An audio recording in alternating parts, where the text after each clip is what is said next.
राधे राधे, जय श्री राधे। आप सभी को देवशनी एकादशी की बहुत बहुत हार्दिक शुभकामनाएं। क्या सचमुच भगवान सोते हैं? और अगर भगवान सो जाते हैं तो फिर इस संसार का पालन कौन करता है? सभी के मन में ऐसी बातें आती रहती हैं। तो वीडियो को एंड तक देखें और जानें इसके पीछे का रहस्य। क्या आपने कभी सोचा है कि वर्ष में एक ऐसा दिन क्यों आता है जब कहा जाता है कि स्वयं भगवान श्री हरि विष्णु 4 महीने के लिए योग निद्रा में चले जाते हैं? चातुर्मास में विवाह अन्य मांगलिक कार्य क्यों नहीं किए जाते? आखिर देवशनी एकादशी का व्रत क्यों इतना महत्वपूर्ण होता है? तो आइए आज हम इस वीडियो में यही जानेंगे कि इसका क्या महत्व है, इसके पीछे क्या कथा है और भगवान श्री विष्णु जी का शयन का क्या रहस्य है, व्रत कैसे करते हैं, पूजा विधि क्या है, सब कुछ जानेंगे। वीडियो को अंत तक ज़रूर देखें। आषाढ़ मास के शुक्ल पक्ष की एकादशी को देवशयनी एकादशी कहा जाता है।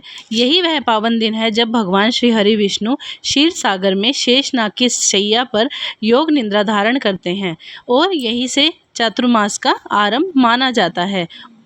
अब यह प्रश्न हर भक्त के मन में आता है, भगवान कभी साधारण मनुष्य की तरह नहीं सोते। उनकी योग निद्रा का अर्थ है सृष्टि का संचालन निरंतर चलता रहता है, लेकिन इस काल में भगवान भक्तों को संदेश देते हैं कि अब समय है स्वयं के भीतर झांकने का।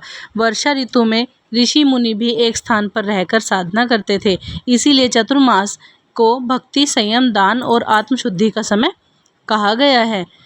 अब इसकी कथा क्या है, ध्यान से सुनिएगा। पुराणों के अनुसार प्राचीन समय में राजा मानधाता अत्यंत धर्मात्मा और न्यायप्रिय थे। उनके राज्य में सभी सुखी थे। एक समय भयंकर अकाल पड़ा, बारिश बंद हो गई, नदियाँ सूख गई, फसलें नष्ट हो गई और सब लोग भूख प्यास से व्याकुल हो गए।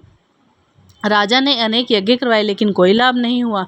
तब वे महर्षि अंगिरा के आश्रम पहुंचे। उन्होंने विनम्र होकर पूछा, हे गुरुदेव, मेरे राज्य में ऐसा संकट क्यों आया है? महर्षि अंगिरा ने कहा, राजन, भगवान श्री हरि को प्रसन्न करने के लिए आषाढ़ शुक्ल एकादशी का व्रत करें। पूरा राज्य श्रद्धापूर्वक इस व्रत का पालन करे। राजा ने वैसे ही किया। पूरे राज्य में भगवान विष्णु की आराधना की, एकादशी का व्रत रखा, द्वादशी को विधि पूर्वक पारण किया। भगवान प्रसन्न हुए, घनघोर वर्षा हुई, धरती हरी भरी हो गई और अन्न धन के भंडार भर गए। तभी से देवशयनी एकादशी का व्रत अत्यंत महत्वपूर्ण माना जाता है और पुण्यदायी भी माना जाता है। अब पूजा की विधि भी जान लो भक्तों की कैसे करना है।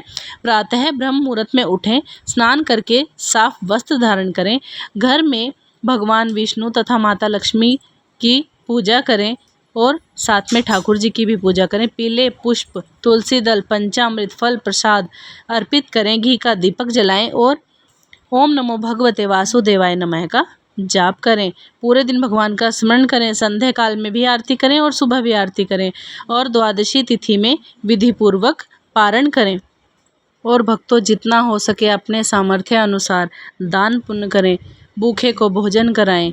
प्रिय भक्तों, देवशयनी एकादशी हमें यही सिखाती है कि जीवन में भौतिक सुख ही नहीं बल्कि आत्मिक उन्नति भी आवश्यक है। यदि हम सच्चे मन से भगवान का स्मरण करते हैं, उनका जाप करते हैं, तो उनका आशीर्वाद भी हमें ज़रूर मिलता है। यदि आपको यह कथा पसंद आई हो, जानकारी पसंद आई हो, तो वीडियो को लाइक करें और अपने परिवार और मित्रों के साथ शेयर करें ताकि ज़्यादा से ज़्यादा लोगों तक जानकारी जा सके। जय श्री कृष्ण, जय श्री श्याम, राधे राधे।